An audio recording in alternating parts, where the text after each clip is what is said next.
based on whatever we have done so far.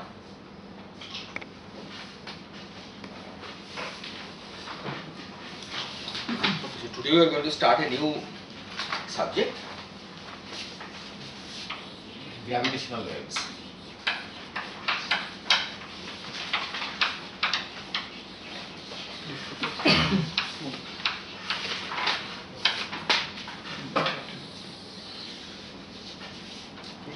And the analysis here will be more or less parallel to what we have in electromagnetism, the way we arrive at electromagnetic waves, except for one difference. Okay.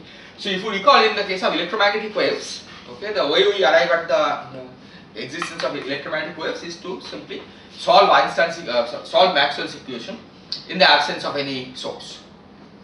And then, of course, you can look at the effect of the source, because the sources produce electromagnetic wave. Okay, so how the electromagnetic waves are produced, for that you have to study the Maxwell's equation in the presence of source. But just for the existence of electromagnetic waves, you can do the analysis ignoring the source. So we will proceed in the same way. Okay, we will consider just Einstein's equation in the absence of source, and then from there we will derive the existence of gravitational waves. But there is one additional approximation you have to make here, which was not needed for electromagnetism. Okay. Namely, that you have to make the approximation that the gravity that you are considering is weak. Okay. Namely, the metric differs from the flat metric eta mu nu only by a small amount. Why? This is related to the fact that the gravitational equations are non-linear, right, whereas electromagnetic wave equations are linear. Right. So, to see a solution which is of the form of a wave, right, you have to ignore the self-interaction of gravity. Okay. Otherwise, what happens is that gravity acts as its own source. So, if you are trying to look for the source-free, analog of the source-free equations of motion, for that you have to make the linear approximation. Later on, we will see the effect of the nonlinear terms in the Einstein's equation. But to begin with, we will consider linearized gravity, okay, where we make the approximation that the metric and eta mu nu differs by a small amount. It's the same source-free equation that gave you the kind of Schwarzschild solution, which is not a wave solution, right? That's right. And the same thing will give you the wave form of... Yes, except that for the Schwarzschild solution, we use, we set T mu nu equal to 0, okay? But we didn't make the approximation that the metric and eta mu nu differs by a small amount. Right? So it is a nonlinear set of equations which is solved. Okay? Now we will make this into a linear equations by ignoring all terms. You write g mu nu as eta mu nu plus h mu nu, and ignoring all terms in the equation of motion which are quadratic and higher orders in h mu nu. So, but the physical basis for this kind of an approximation is the region where gravity is weak enough that you can see it as perturbation over the Exactly. That's right. So, does it mean that far away from a Schwarzschild like center, you will always have such kind of propagating solutions actually? Yes, we will see that you will solve it in the absence of any source, right? So certainly far away from the Schwarzschild solution, right? Because the metric goes to eta mu nu, there will be such propagating solutions. So in that case, the Schwarzschild solution is time independent, but wave solution. Yeah, so wave solution will not be time independent, right? So now we will not assume that this is time independent. We will consider general time dependent solution. Okay? But the assumption will be that we work at linearized order. Okay, and as I said, we will see later what is the effect of the nonlinear terms in the equations of motion. Okay. So then we write g mu nu as eta mu nu plus h mu nu and take this to be small.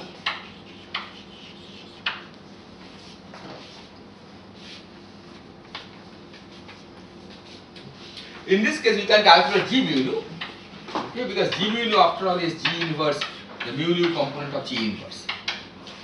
So that's eta mu nu plus or eta plus h inverse mu nu. So this I can write as eta times 1 plus eta inverse h inverse mu nu, which is eta times 1 minus, I take the inverse, so take A times B inverse, it's B inverse times A inverse. Okay. So 1 plus eta inverse H inverse times eta inverse.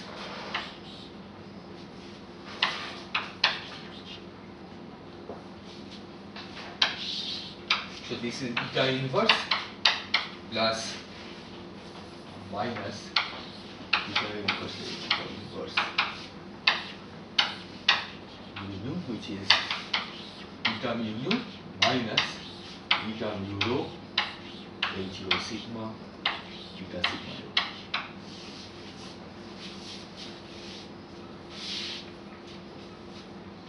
This is clear. You just calculate G upper mu nu when G mu nu differs from eta mu nu by a small amount.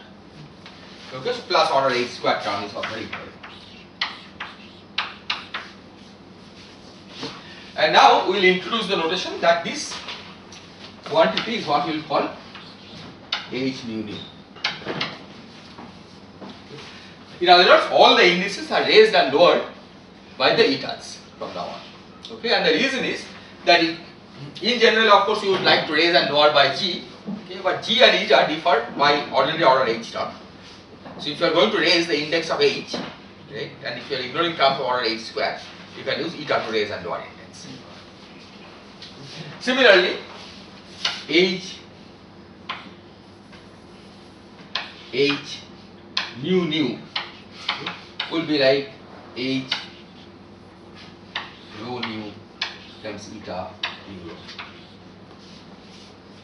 That's it. Okay, so this is the convention we will be using from now on. Sir, can you please explain the minus sign 1 plus? Yeah, so okay, so I probably should have done one more step. So this is 1 plus eta inverse H inverse, right? And I am using the fact that 1 plus X inverse is 1 minus X plus higher order terms. So this becomes 1 minus eta inverse H times eta inverse mu nu. And then I have just expanded out this product. Okay. So eta inverse and then minus eta inverse H eta inverse. Is this okay?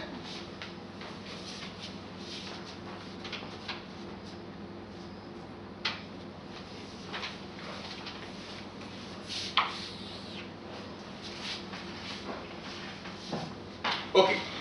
So now, as I said, we will be doing analyzing source-free Einstein's equation. So the equation takes the form R mu nu minus half R G mu nu equal to 0. If you multiply by G mu nu and contract, then this implies R minus 2R equal to 0. That is R equal to 0. Okay, 2R because G mu nu is 4. That gives you 2. And then substituting back, you get R mu nu equal to 0.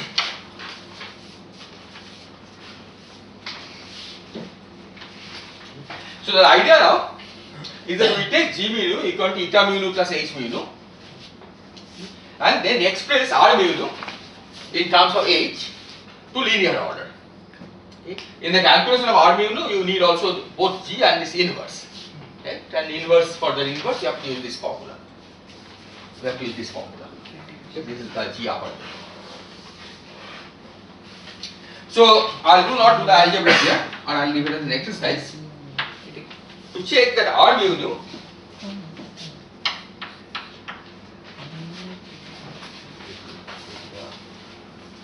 right. This takes the following form.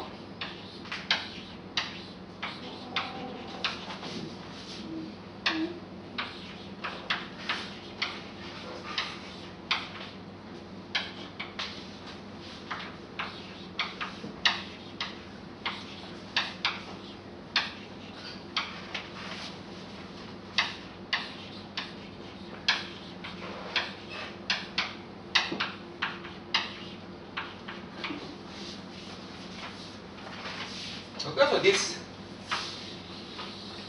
is the equation we need to solve.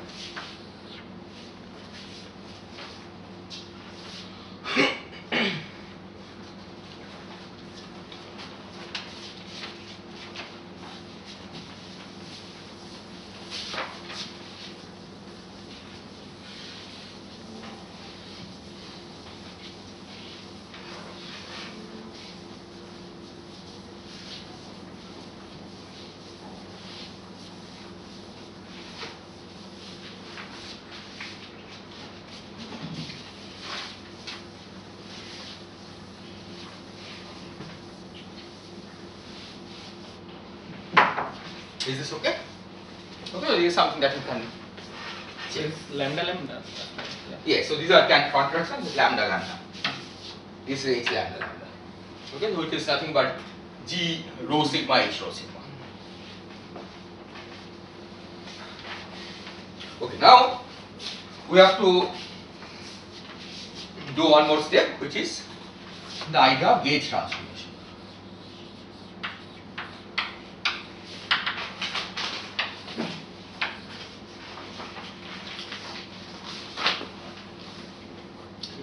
And the idea here is the following. So we have taken G mu nu as eta mu nu plus H mu nu. Now, not all the H mu nus actually represent new metric. Because you can start with the metric eta mu nu and make a general coordinate transformation. Okay? So if you make a general coordinate transformation, eta mu nu will not preserve its form. Okay? Eta mu nu will become something else.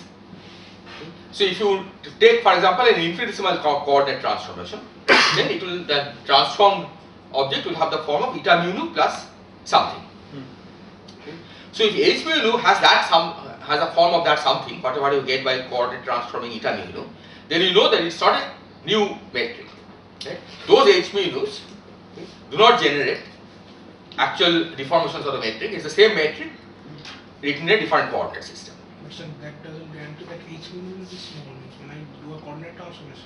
Yes, in general, if you do a coordinate transformation, H mu nu will not be small. That's why you have to look at infinitesimal coordinate transformation, right, which will guarantee that H mu nu remains small.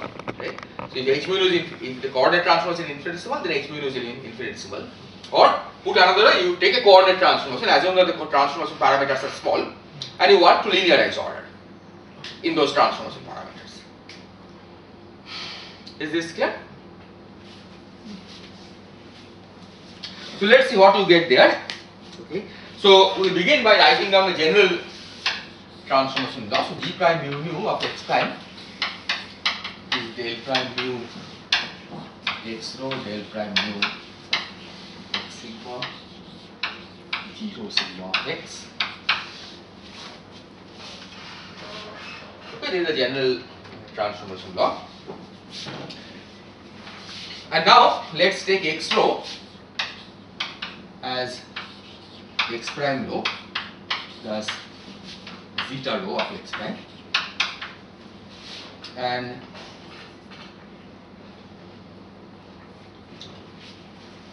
G mu is G prime mu nu of x prime is eta mu nu plus H prime mu nu of x prime, and G mu nu of x as eta mu nu plus H mu nu of x.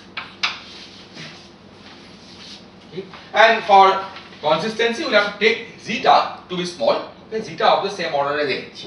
Okay. If you take zeta to be large, then even if the original metric was infinitesimally different from eta mu nu, the new metric will not be infinitesimally different from eta mu nu. Okay, so you make sure that we want to linearize order both in zeta as well as in h. In this case, it's easy to see what this becomes. So you get eta mu nu plus h prime mu nu of x prime is del. So the first you get delta mu rho plus delta mu of zeta rho of x prime delta mu sigma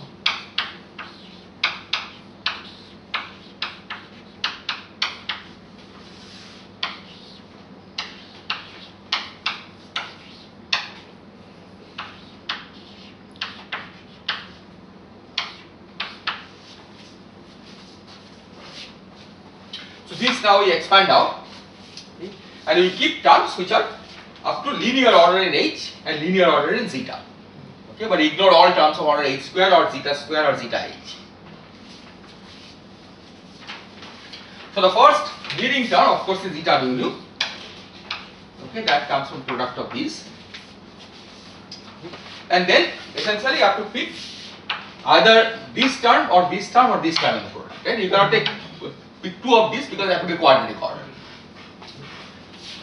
So let's take this term, okay, and these two we take the product of this and this.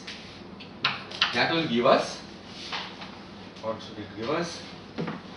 Del prime mu, and so zeta rho,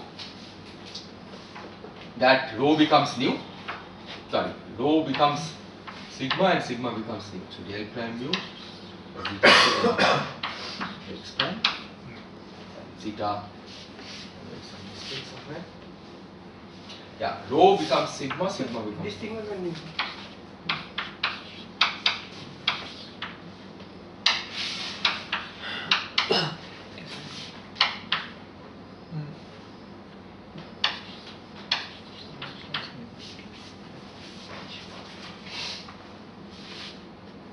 let's see, you agree?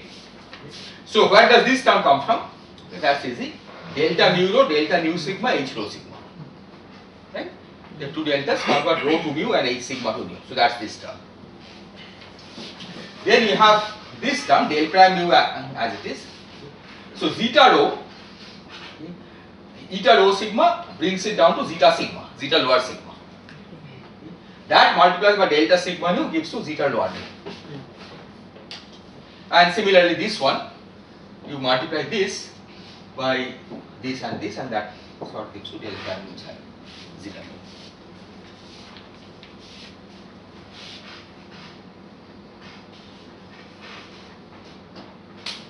Is this clear? Plus quadratic order.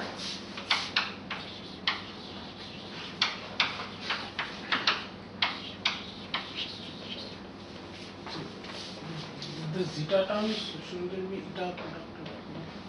Yeah, so I have, that's why I have, this was upstairs, right? I lowered it using this. So that's why this has come below.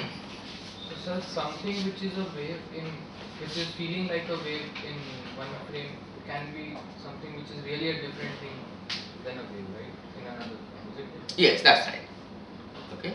So the idea is that as long as it looks like a wave in one frame, well, that we'll call this a wave. Okay, in a different frame it may look something completely different. Exactly. That's the point here. So one cannot identify that is it a wave or not? No, one can identify. The point is you have to first go to a frame in which the leading term is eta mu. Okay, so that you fix. The leading term should be eta mu. Okay. Then the subleading piece, that's h mu. Okay. That can still not all components of h mu are physical, right? And that's what you are going to see here. Okay. With h prime mu nu. Okay, h prime mu nu of x prime, but once you have h, then x prime can be set equal to x. Right? Because x prime and x differ by order zeta. Right? So if you try to distinguish between x prime and x, it will become quadratic order. So h prime mu nu of x is h mu nu of x plus, again here I can set x prime equal to x because of the same reasoning, where x prime and x differ already by a first order term. Okay. And you already have a zeta here. So I can write as del mu zeta nu of x plus del mu zeta nu of x. So what this is saying is that if we have a solution to this equation, then adding this should remain a solution to that equation. This is straightforward to check, so this I'll leave as an exercise again.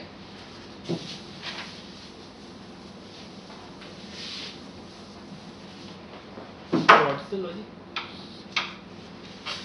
The logic is that once you have solved Einstein's equation, any coordinate transformation of the metric will also satisfy Einstein's equation.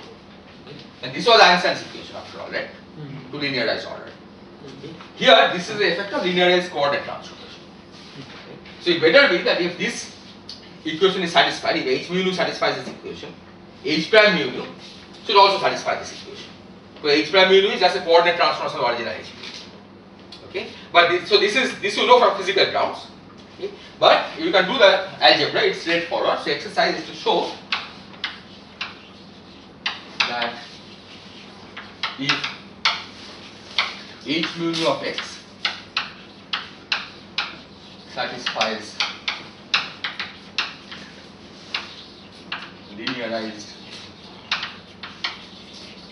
Einstein equation,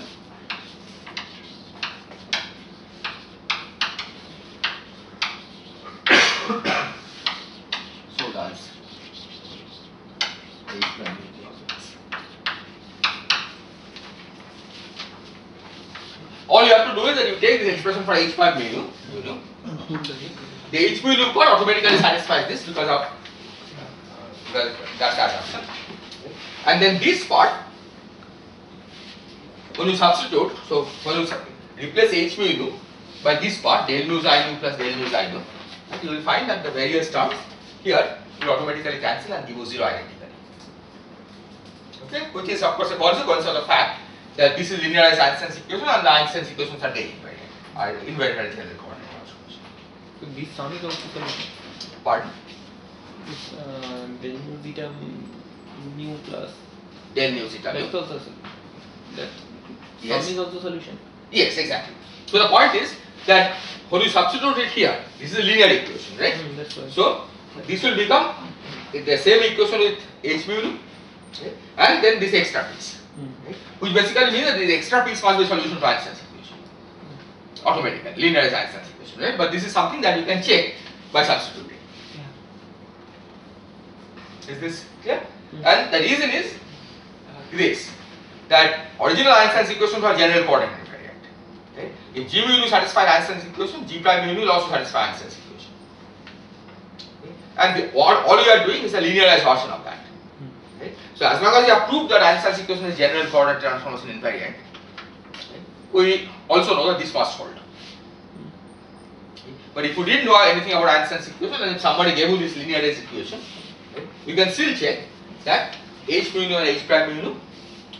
If h mu nu satisfies the equation of motion, so does h prime mu nu. Okay, which basically means that this is automatically a solution to Einstein's equation. Is this clear? So this is the solution to Einstein's equation, but we know that this is not a physical solution. Right? This is a solution just because of trivial reason that this is just describing the effect of a general coordinate transformation. Okay? Having a solution like this does not correspond to having a non-trivial field configuration other than just eta mu nu. Okay? So which basically means that although we have derived this linearized equation, not all its solutions should be treated as independent. Okay? This is exactly analogous to what happens in electromagnetism. Okay? If you work in terms of the vector potential, right, you use a mu as the dynamical variable. Okay? But you know that a mu and a mu plus del mu lambda for any scalar field, scalar lambda, are not independent because they give exactly the same electric and magnetic field. Right? A mu and a mu plus del mu lambda gives the same electric and magnetic field. Okay? And hence we shouldn't think of a mu and a mu plus del mu lambda as two independent solutions. Okay? We have to in fact look at the equivalence class of solutions, okay, which differs, where anything that differs by del mu lambda you set equal to 0. Is this clear? So in electromagnetism, one way to deal with this, okay, is to gauge fields. Okay. For example, in electromagnetism we use Lorentz gauge. Okay, Lorentz gauge is del mu mu equal to 0. Is it familiar?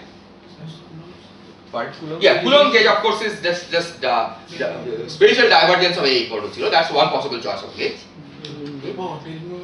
Yeah, so what I am going to describe here is more analog of the Lorentz gauge, right, where you don't describe covariance, right? Lorentz invariance you maintain. Right? So Lorentz gauge is Lorentz invariant, right? Del mu mu equal to 0. Nevertheless, it does a job of removing these additional degrees of freedom. In this, Yes. I just wanted to confirm that is the logic like this, like to go to a general coordinate transformation, Yes. the original tensor eta mu plus h nu mu gave this equation. That's In right. prime coordinates, h prime in terms of x primes will be satisfying the same equation. Exactly. But then you can always write x prime as x, such that now the interpretation becomes that you have shifted the solution by some other Exactly. fraction of- That's right. So that is the gauge freedom that you are in. Exactly. That's right. Because x prime or x, right? Whether we satisfy the equation in x coordinate or x prime coordinate doesn't matter. Right? There is variables in Exactly. That's just a double variable. double variable. So you can anytime interpret x prime as the same x. Yeah, with exactly. original coordinate. In that same coordinate, this transformation will be interpreted as the gauge freedom, actually, Exactly. but not a coordinate transformation. That's right.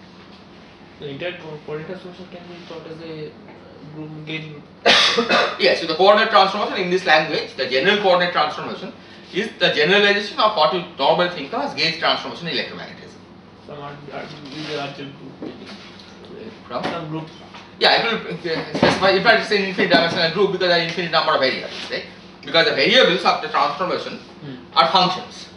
Right? A normal group, the finite dimensional group that you are familiar with, a group element is parameterized by a finite number of parameters. Okay? Here, there are infinite number of parameters because there is a function orth of parameters. Okay? So the diffeomorphism group, which is the general coordinate transformation group, is infinite dimensional, just like the gauge transformation is infinite dimensional.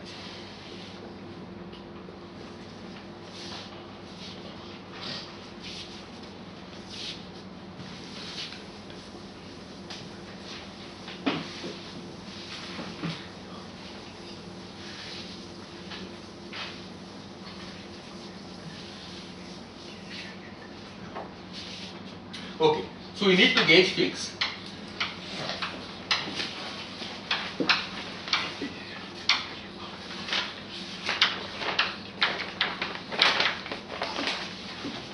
An analog of Lorentz gauge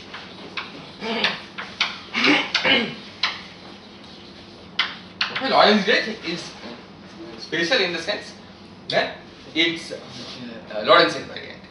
Okay. So the analog of that here turns out to be G mu nu gamma lambda mu nu equal to 0. Okay. Maybe I should have said something else.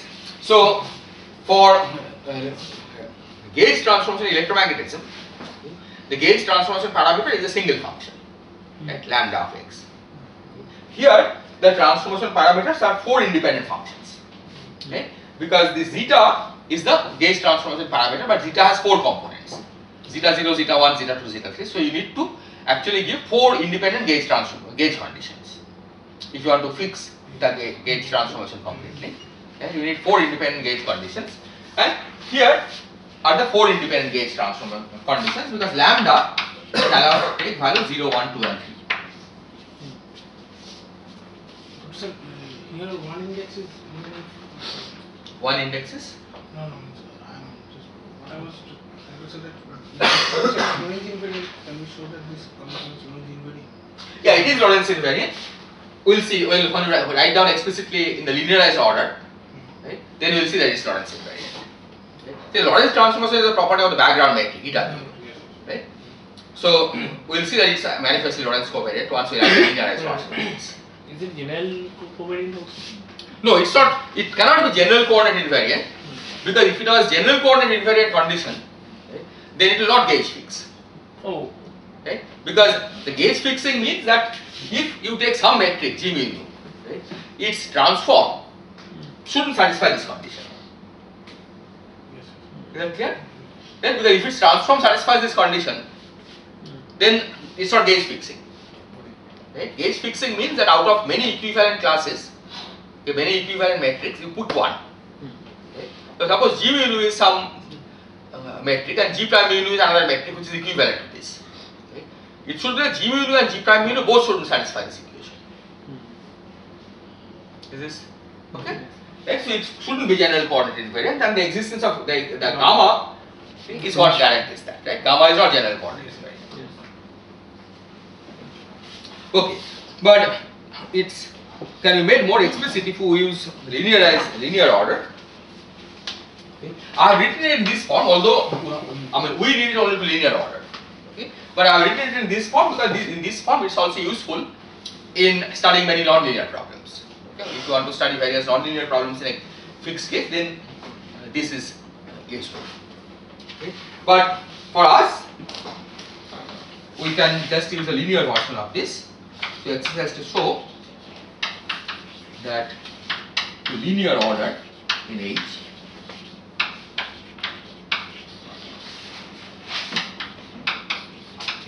mu, this has a form del mu H mu minus half del H.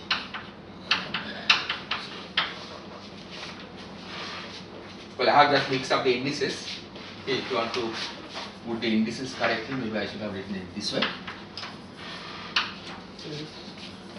So that the free index here is new.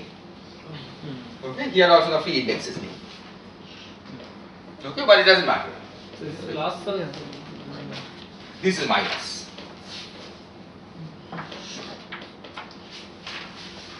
Okay, so all you have to do is that you take this expression. Okay. But in this expression, you can just replace g by eta mu lambda, right? Because gamma contains derivatives for the metric. Right? So when you write the metric as eta mu plus h mu, each term in gamma will have at least one power of h. Okay? Because the derivative will have to act on h. So this you can replace by eta mu lambda, and from there it follows straightforward.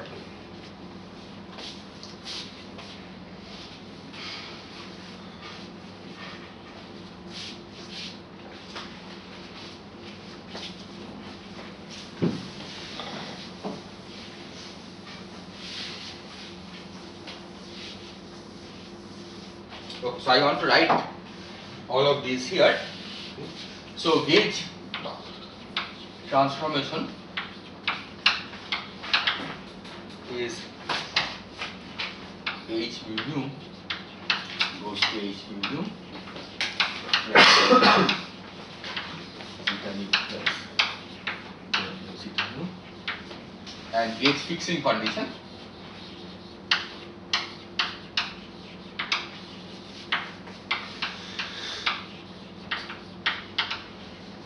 is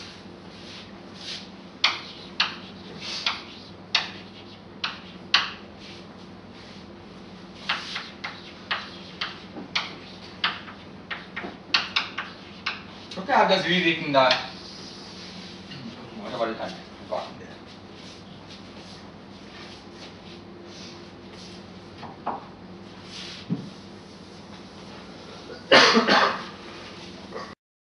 Gamma mu lambda. So Yes. That condition. Yes. That condition fixes your all kind of diffeomorphisms. Well, the body it fixes four. It gives four conditions. Right. That's what you are counting. Okay. Because you have four independent gauge transformation parameters. Okay. So you have to give four conditions to fix the gauge. So we have four independent gauge transformation parameters because we are wanting only infinitesimal transformation. Yes, you are working at infinitesimal level. Yeah, not so linear as order. Okay. Okay. So this is the analog of the lambda, right? There, of course, everything was linear to begin with. Okay. So this approximation was not needed for electromagnetism. Okay. Here, in order to make it look more like electromagnetism, we are linearizing the equations of motion. Okay. And in that case, we have these equations. The counting of 4, of course, is not dependent on taking infinitesimal limit, because x mu goes to a function of x, right? F mu of x prime. So there are 4 independent functions, right? That's clear. So you need 4 independent gauge conditions. Right? The linear version of that is this, and the linear version of the gauge fixing condition is this. So if I am having Einstein's equation Yes. and I put this gauge condition also, Yes. then will my answers will be unique? It should be A unique. Lorentz If you have, yes, if you have, it will be unique if you have fixed the gauge completely. Right? As you will see that this gauge fixing does not make it completely unique.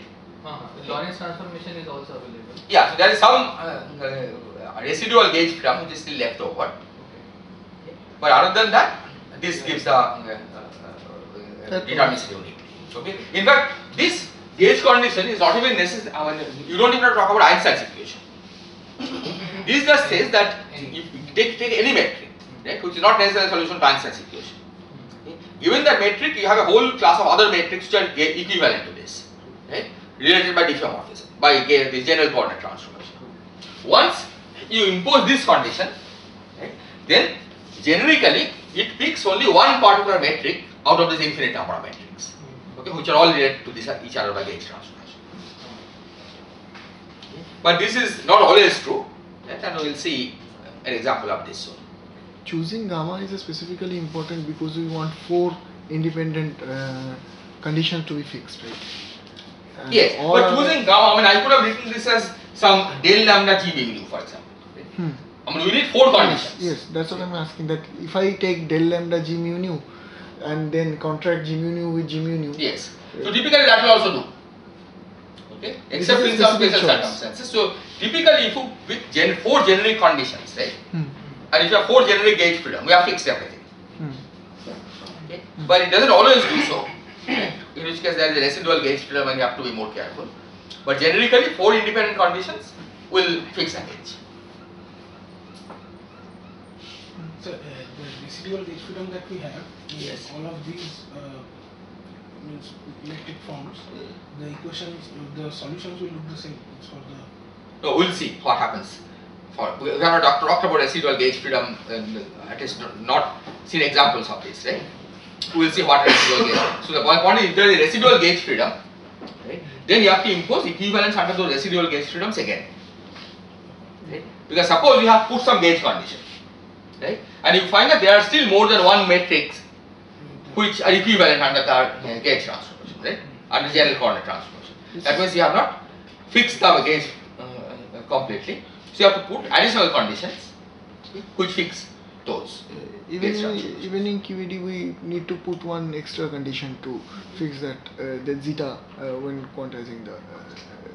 No, we don't fix extra condition. We'll see again the analogy with QED. Right, what happens there in the Lorentz gauge. Sir, for the full Einstein equation, without any linearizing, will there be the gauge freedom also? Yes, because general coordinate transformation is a gauge freedom, right? Yes. Given g mu nu and g prime mu nu, right? X is of course the level, right? Take g mu nu and convert it to g prime mu nu of x prime. Okay, that's a new function of its argument. Okay? These two things, regarded as two different functions of the argument, actually describe the same metric. Because you can go from one to the other using general coordinate transformation. Right? So that is a gauge transformation. And one way to proceed will be to impose some additional conditions by hand, okay, which fixes that gauge freedom. Right? So that once you impose this condition, for example, I mean a good gauge choice, I mean this will be a completely reliable gauge choice if the following is true. Then suppose you have imposed this condition, okay, then given 2 g's, okay, which are related by general coordinate transformation, okay, at most 1 will satisfy this. At most 1. Right? In fact, 1 and only 1. Okay? Then once you impose this condition, right, there is a whole family of g mu nus which are all equivalent. Right? What you want is that out of that family, you pick 1 and only 1 possible g mu nu. Right? In That- some cases, isn't it possible that somehow one of them are identically zero? Which one is identical? Then that's not a good gauge choice.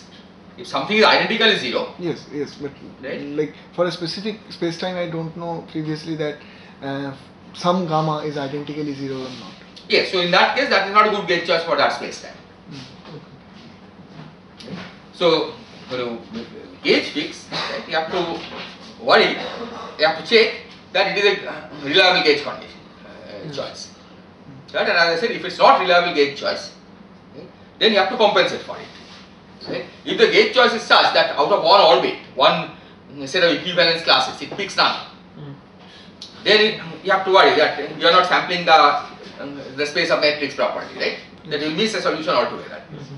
On the other hand, if the gauge choice is such that out of one family, okay, of equivalence classes, it picks more than one, right? Then you are double counting. Right? You have to compensate for that also.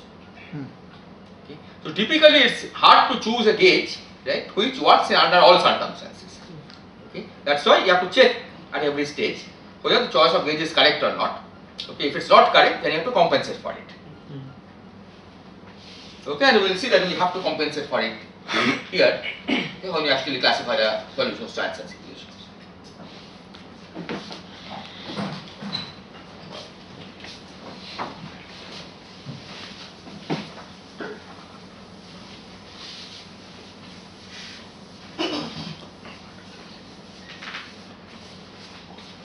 Okay, so let's now substitute this, use this to try to simplify Einstein's equation. Okay, so linearize Einstein's equation.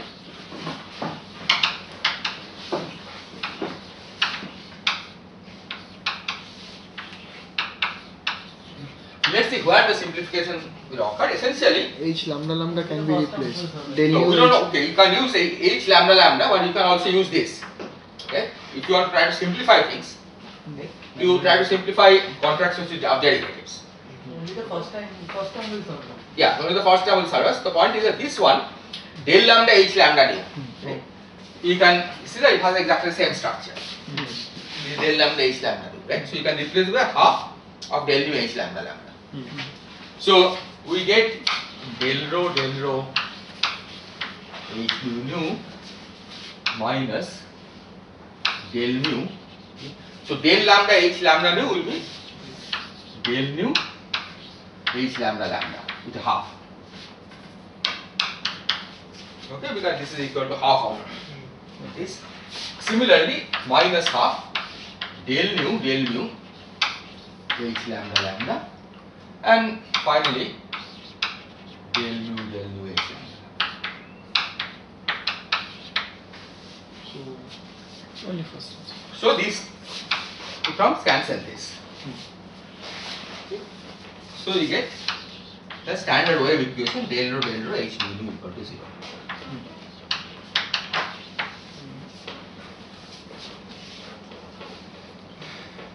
Is this clear?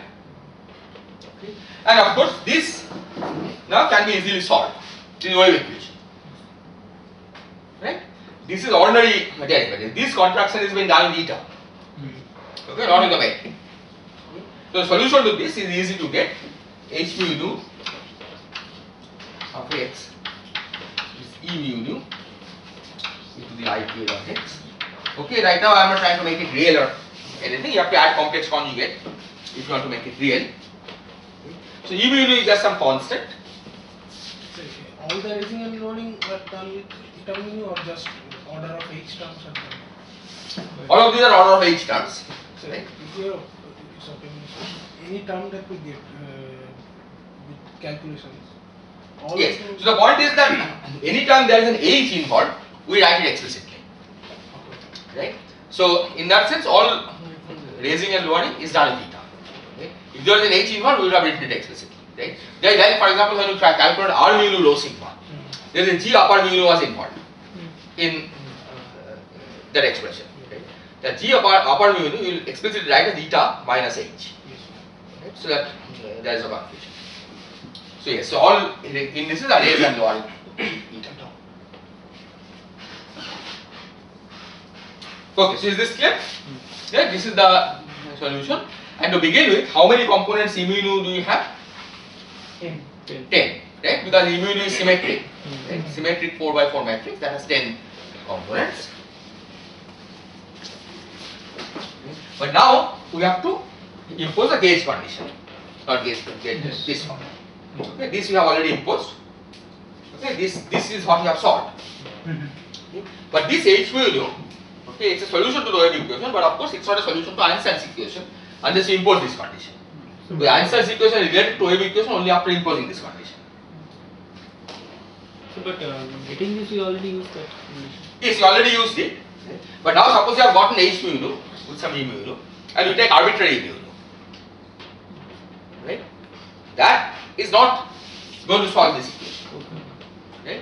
Because that E mu nu also has to be such that it satisfies the gauge fixing condition. Is this clear?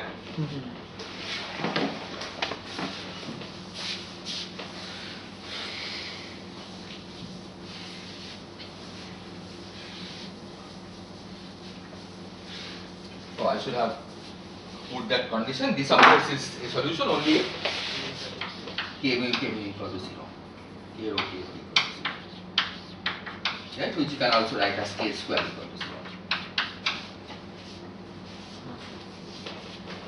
This is exactly analogous to the electromagnetic wave equation. Right? If you recall, the Lorentz gauge has the advantage that once you substitute the Lorentz gauge condition in the Maxwell's equation, the Maxwell's equation becomes a box of mu equal to 0. Yes, it's exactly analogous to that condition here. Okay, a box of h mu equal to 0. But then you know that when you write mu equal to E mu times e to the I k dot x, not all components of E mu are physical. Right? In fact, for gauge fields, there are only two independent polarizations. Yes. Right? If you start with A mu, you think that there are four independent E mu, right? Okay, E0, E1, E2, E3. But you know that gauge fields, the electromagnetic fields have only two polarizations. Okay? And those two polarizations come because of the Lorentz gauge condition, right? So we'll do exact parallel to what we did in electromagnetism, okay, to derive the physical polarization. So the first is to impose these gauge fixing conditions. So which are not hard to impose? So the gauge fixing conditions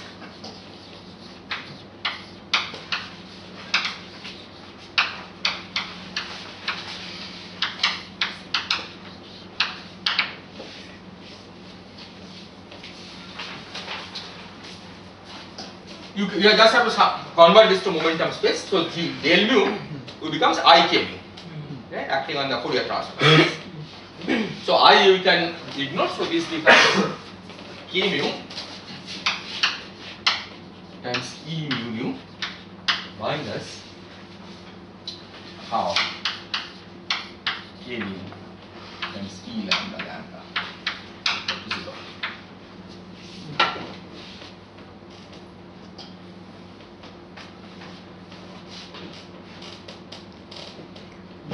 Okay. So this gives you four conditions.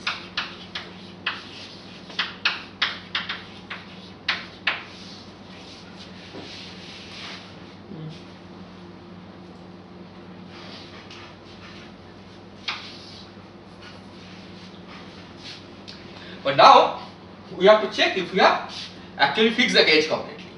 Okay. That imagine that we have got solutions to this, okay, which satisfies, we have got a set of E mu which satisfies this as well as satisfies this. If you have two such E mu, okay, can we really claim that those are gauge inequivalent? That you cannot go from one to the other using gauge transformation.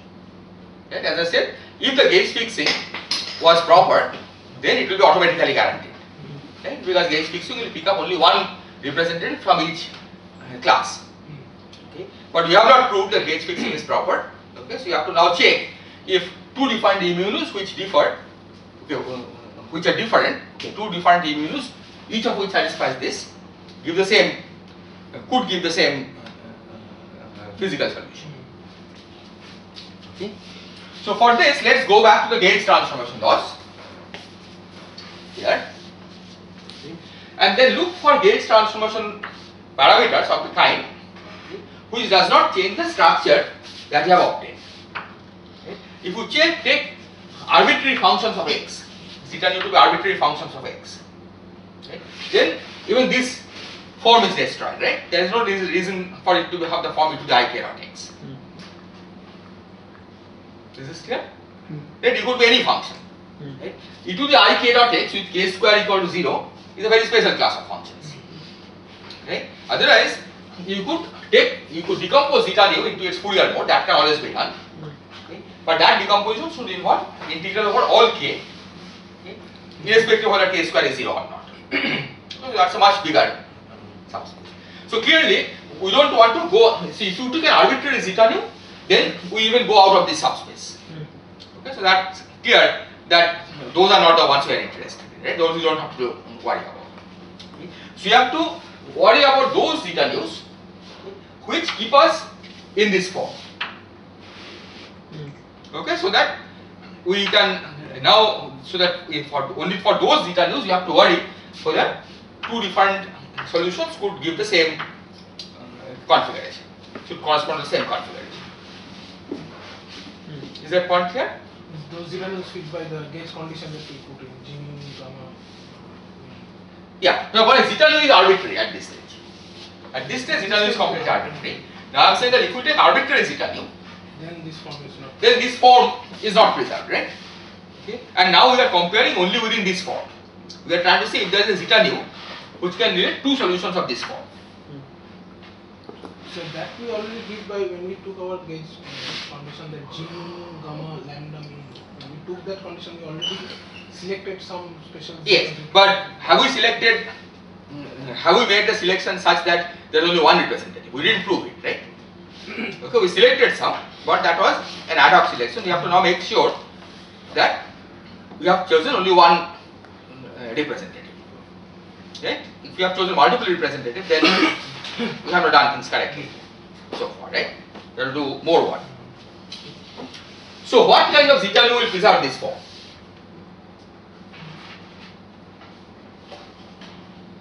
Independent. Yes. The ones which are independent. No, they are put independent, but what kind of zeta nu will keep h mu nu in this form? H mu nu, suppose you are starting with an h mu nu which is equal for e mu nu into the ik dot x, right? It have to be some vector constant time. No. So right now you want It to just must- make sure that it has this structure. It must be of It the has form of a e to the power I k. Yeah. The one zeta nu has to be proportional to e to the ik dot x, right?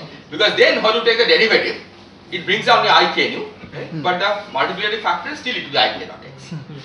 Okay. So in other words, if we take zeta nu, say what I call that e. So if you take zeta nu equal to constant, that's constant translation. So the form of the metric will not change. Yes. But what I'm trying to say, ask that actually, that even with the form of e to the power I k x, Yes. we can make this k nu f nu plus k nu f mu equal to 0. Or is it impossible always to make it is identical? No, you can try to choose f mu nu f so that it is 0. Okay. But that's a different question they are asking, right? That whether there are f mu's, right, which does not change e mu nu, Yes. right? But that's not the question we are interested in right now. In that case, some other coordinate system also keeps e mu nu fixed, right? Exactly. So e mu nu That and we don't want.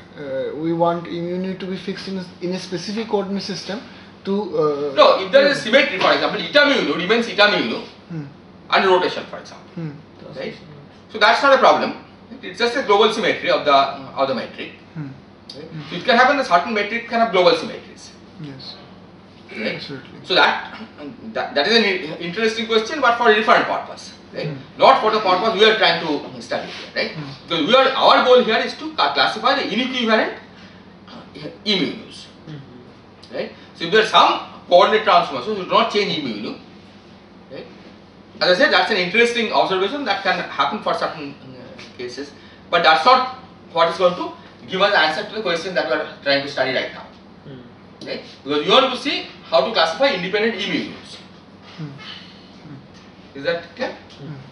So our problem is opposite, that if there are non-trivial coordinate transformations which do not change e mu nu, right, then you have to worry. Which change e mu nu and preserve this gauge condition, Then we have to. then you have to worry. Right? Because then that means that this gauge condition by itself is not sufficient. Hmm. Yes. Okay? Since we have only two available vectors, this f and k, then we can just avoid orthogonality between them and claim that our gauge fixing is wrong. Okay, let's see what happens. I mean, you just right now we have not said anything about f, right? F is completely arbitrary. Okay, we'll see if avoiding f and k to be orthogonal solves the problem, right? So let's do one thing. Suppose e mu nu satisfy this. Okay, I want to check if this satisfies the same equation for some choice of f. Okay, if there is a choice of f which gives this, then there is a potential problem that you have to worry about. So all you have to do is to substitute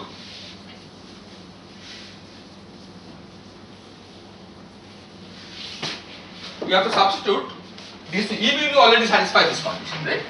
So we have to substitute this here and see if it satisfies that condition. Okay. So K mu times E mu nu is there is an I which I can say K mu F nu plus K mu F nu minus half K nu E lambda lambda. Okay. E lambda lambda is I times 2 K mu F nu. Yes.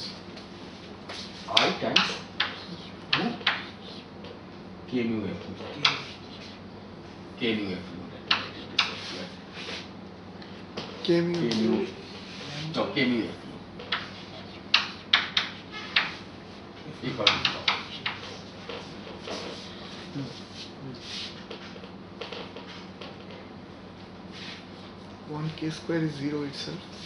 So this gives you I K square F nu, and it's easy to see that these two terms cancel. K mu F nu, K nu, right? This is K mu F nu times I K nu. So this is 0. So Identity. this is equal to this.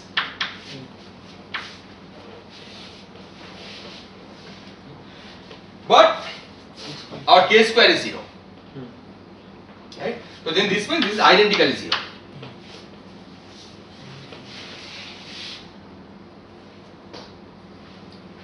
So any F mu will generate a new E mu nu which is actually not equivalent. Right? Which basically means that we have not fixed our gauge completely. So can you repeat the Yes. So the argument is the following, that we have, so a gauge transformation takes this form. Right? We have already restricted F, right? Not any F mu nu will preserve this form anywhere. Okay? We have already restricted F to be of this form, F mu into the ik dot x, okay? So that E mu nu, so that the transformation can be thought of as a transformation of E mu nu.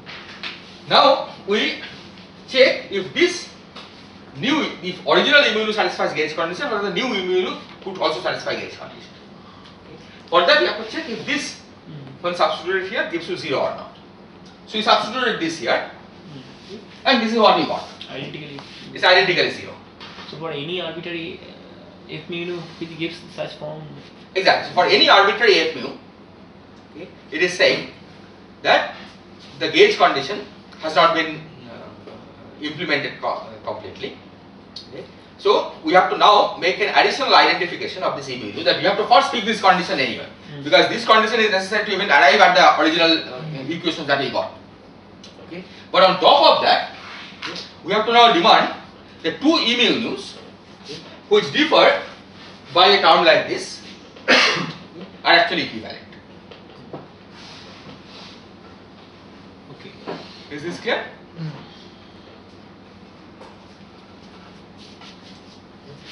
So we had to begin with 10 independent components of E mu nu. This gives how many conditions? This gives you 4 conditions, right? One free index, K nu, which can take 4 values. So 4 conditions, so that brought it down to 6 independent components of E mu nu. And now what you see here is that there is a 4 independent parameters which you can use to set 4 of the components of the remaining E mu nus to be anything that you like. Because there are 4 parameters that you can adjust, right? F mu nu is completely arbitrary. So adjusting these 4 parameters, we can essentially remove 4 of the components of E mu nu or give some conditions. So that leaves us with 6 minus 4, that is 2 independent components of E mu nu. So just one question, when we wrote down that K mu equals to 0, Yes. K square equals to 0, that actually that also has more than one solution. So that- Yes, so for each of those solutions, so though that's in general physics, for each of those solutions, So that will be fixed by the boundary condition. exactly, that's right. So sir, we are putting this second term equal to 0. No, we are not putting the second term equal to 0, right? You don't have to put this equal to 0 because it automatically satisfies gauge condition, right? So what we are saying is that imagine that we have got some E mu nu. Okay, of those 6 independent E mu nus that we have gotten after solving this, 4 are actually trivial. Right? Any mu which is of this form automatically satisfies the gauge condition. That's what is found here. Right? But any mu of this form is actually not a physical deformation. Right? It's pure gauge. But we can fix maximally 4 as if mu has 4 components. Exactly. F mu has 4 components. So using this F mu, right, we could in general remove 4 of the components of E mu. How you remove it is up to you. Right? That's a choice. So we can make it to 0 and other 2 null. Exactly. So you can make 4 of them to 0 and other 2 to be non. Using this 4 freedom. Using this 4 freedom. So it basically says that we are left with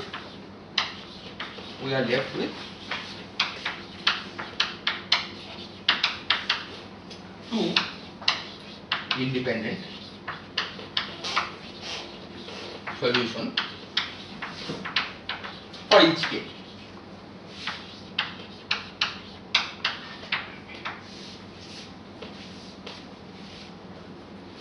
Sorry, yeah, 2 independent solutions for each k. And this is exactly analogous to what happens in electromagnetism. Okay, so let me remind you, in electromagnetism, mu to begin with has 4 components. Okay, Lorentz gauge. Okay, so there mu you write as epsilon mu to the ik dot x. Okay, or e mu to the ik dot x. Lorentz gauge, which is del mu mu equal to 0, translates to k mu e mu equal to 0. Okay, k dot e equal to 0. But gauge transformation corresponds to shifting E mu by a term proportional to k mu. Because a mu goes to a mu plus del mu lambda translates to E mu goes to E mu plus I k mu times some f.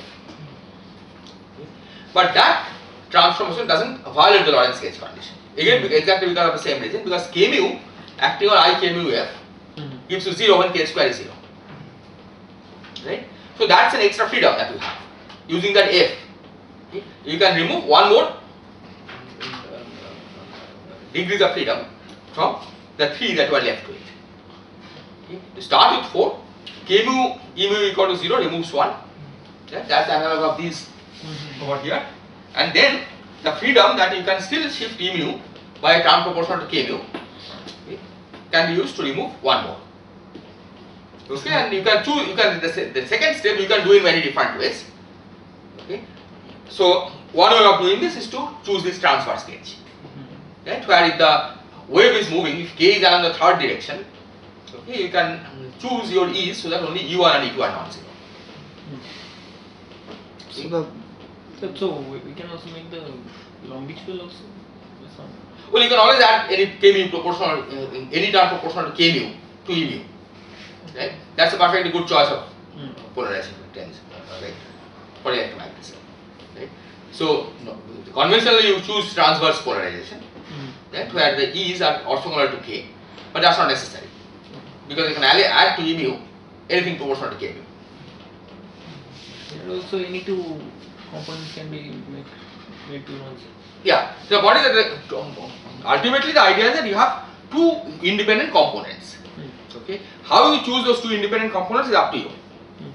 Okay? The same is true here. Right? What we have shown here is that starting with e mu nu, okay, and imposing the gauge fixing condition and a gauge freedom, okay, which is residual. This is residual because this gauge freedom remains only even after you have imposed a gauge fixing condition.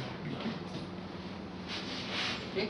So using this residual gauge freedom, you can show that you are only left with 2 independent components of E mu. This all happened because of this massless national. Yeah, but of course, the way we have done it, we have not seen why this happened, right? Because you don't even know how it happens for massive but states. in But it is related to the fact that the graviton is massless, and it has only 2 independent polarizations. And in case of also gauge field, if we write down a massive gauge field, that will have an extra component. Exactly, yeah. But for that the gauge invariance is quite Gauge different. invariance is Yeah. quite. So when we solve for each mu to get this form, E mu Yes. times e to the power I kx, that was to begin with we linearized the Einstein's equation and got a second degree, Exactly. second order That's right.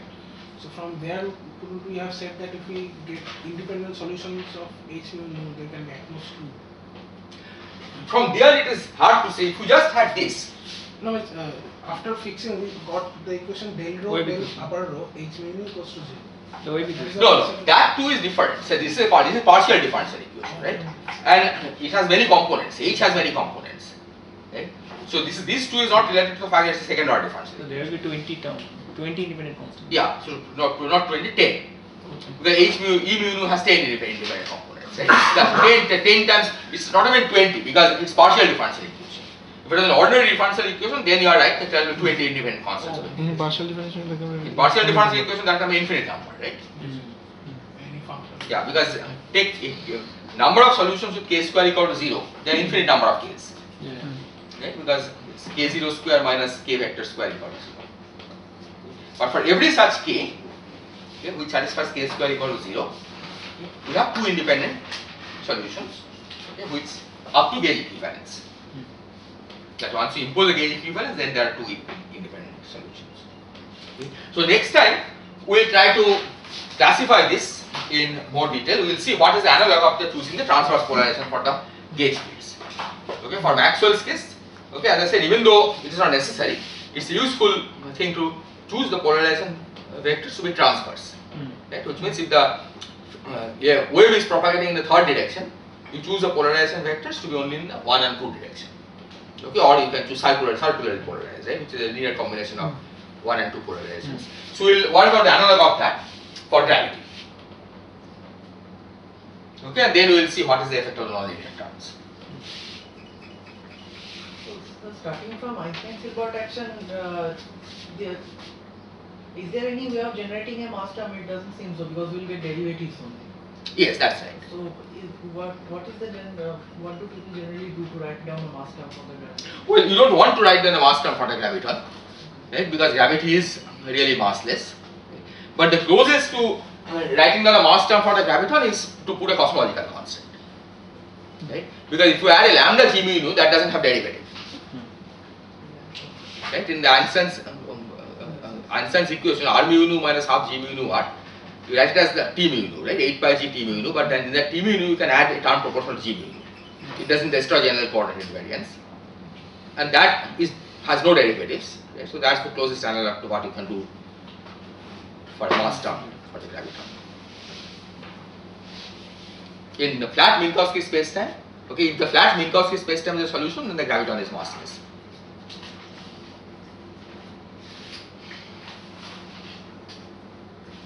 And the reason we do not want a mass for the graviton is because it acts as very long distances. Yeah, because you know that gravity is a long range force, right?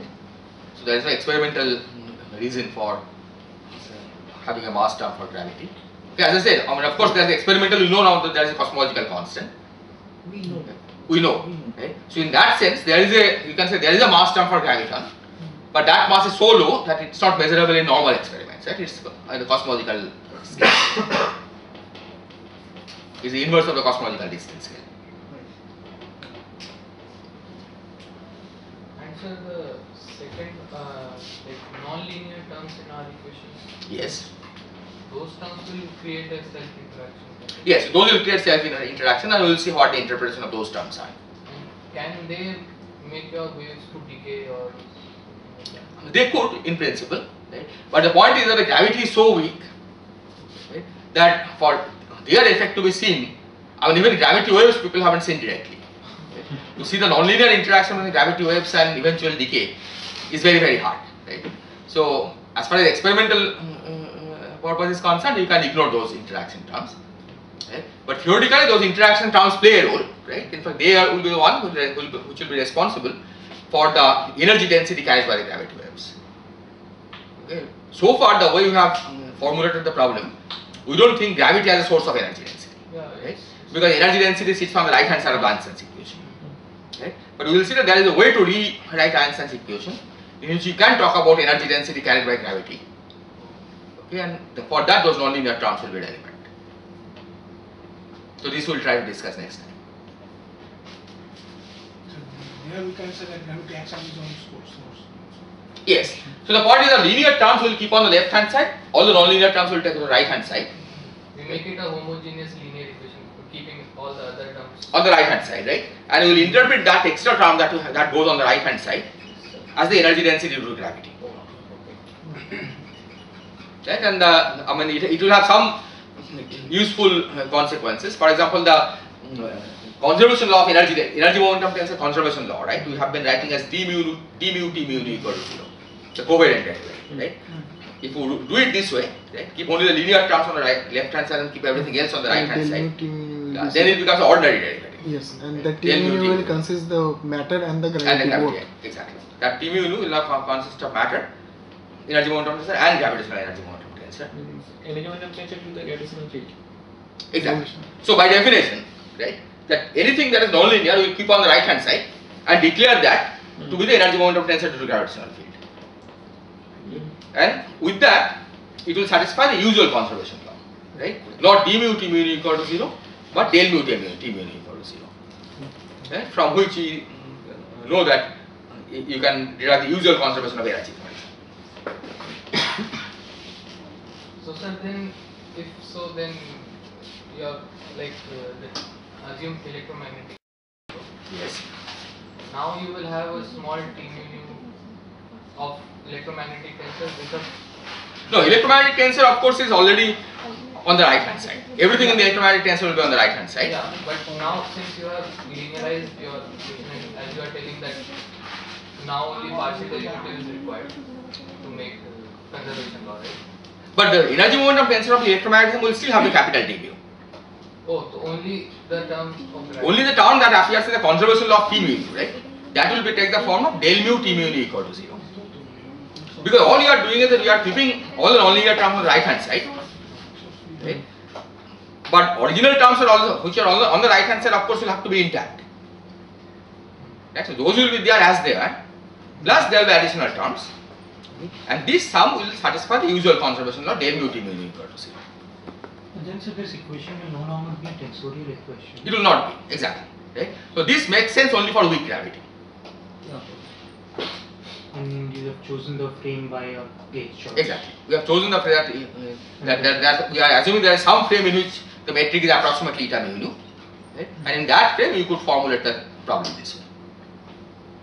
When you choose So the if we have exact solutions like Cauchy solutions, then we have to go far enough from the solution's mass source so that we can actually detect this Yeah, as a weak gravitational gravity. intensity. Exactly. Is there no mechanism to interpret strong gravitational forces in terms of gravitational waves? Strong fields as gravitational waves? The point is then, of course, you can. There are various techniques for analyzing strong gravity, right? Non-solution to nonlinear equations.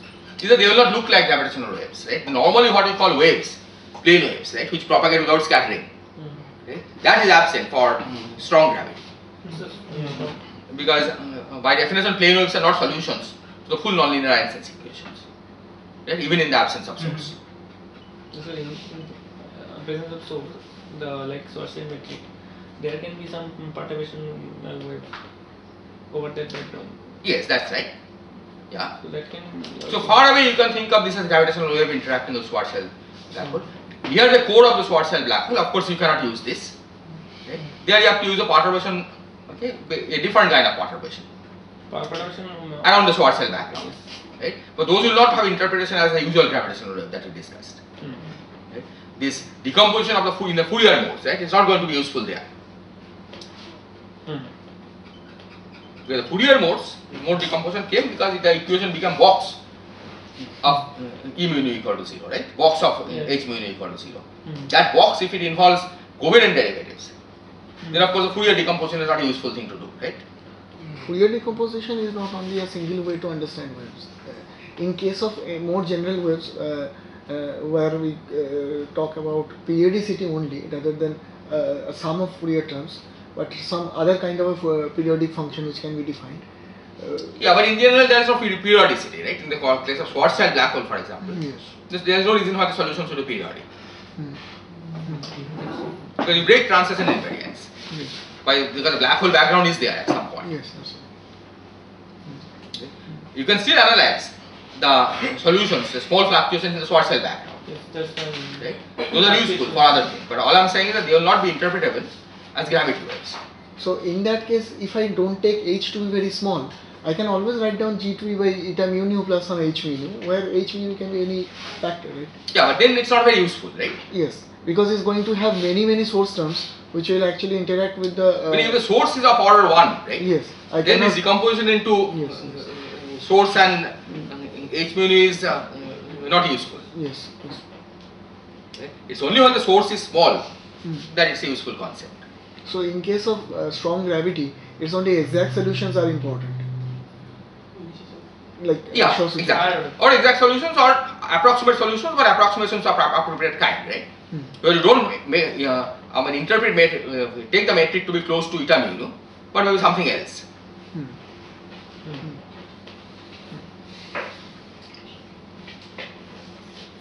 We can have other exact solutions and try to do perturbations around that. Yes. Yes. Right? Even If the metric is not close to eta mu nu in any case. So that perturbation is the wave. That perturbation is not necessarily a wave.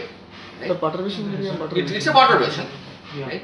But it doesn't have the usual interpretation of wave, the what you think of as a wave. Wave-like nature is only for the perturbation around the flat background. Meaning gravitational wave we normally think of as something that is has this harmonic form, right? You do the ik dot x, Yes. Yes. which means that kind of thing will come only on in a translucent invariant background, right? And that's flat space time here. Yes. So sir, one can detect these waves only where you have a flat background, right? Yes, As exactly. a whole, you should have a flat background. Yeah. Like So perturbation around a flat background, So assume you have, approximately flat background. assume you have some source which is creating such a wave, Yes. and you have and you are observing on Earth. So till it travels, whole region should be nearly flat. Exactly. But the point is, gravity is so weak that having a star in between is almost like nearly flat. Right? So that's the reason why, I mean, it looks like gravity is strong, right? But in this scale, right, it's really a weak force. If you actually calculate the numbers, right, you will find that the distortion of the gravitational wave by the gravitational field of a star is going to be very small, unless it actually passes very close to the star. So it's like we can expect to detect. Yeah, exactly.